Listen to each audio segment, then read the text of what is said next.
Bienvenidos a la clase de guaraní en el diseño. Esta es nuestra última presentación de esta clase. Lo que estamos haciendo hoy es contar con la presencia, ahí está, estamos contando con la presencia del profesor David Aleano Olivera, un reconocido referente del guaraní en el Paraguay.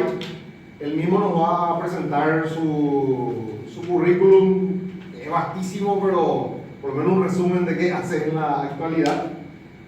Y ahora rápidamente vamos a introducirnos en el contexto de lo que estamos haciendo. ¿Okay? Todos ustedes tuvieron una marca para analizar. ¿Okay? Esta marca que analizaron tiene una palabra o alguna frase en guaraní. ¿Okay?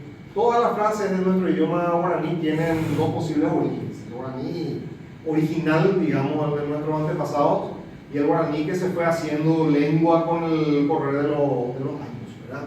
El profe, la idea que tenemos hoy es que nos ilumine un poquito sobre el origen de estas palabras, que ustedes les muestren también el trabajo que hicieron, así brevemente, y que podamos discutir un poquito sobre cómo el guaraní hoy está influenciando al diseño paraguayo, ¿verdad? Ustedes son diseñadores gráficos, no somos lingüistas, ¿verdad? Por eso le llamamos al profe y a la señora aquí para que nos vengan a iluminar. Adelante, chicos, adelante. Y entonces Julio va a dirigir la dinámica de las presentaciones, y los chicos les voy a pedir que nos ayuden con cámara, con luz y con grabación para que esto vaya quedando registrado para nuestro archivo de la universidad.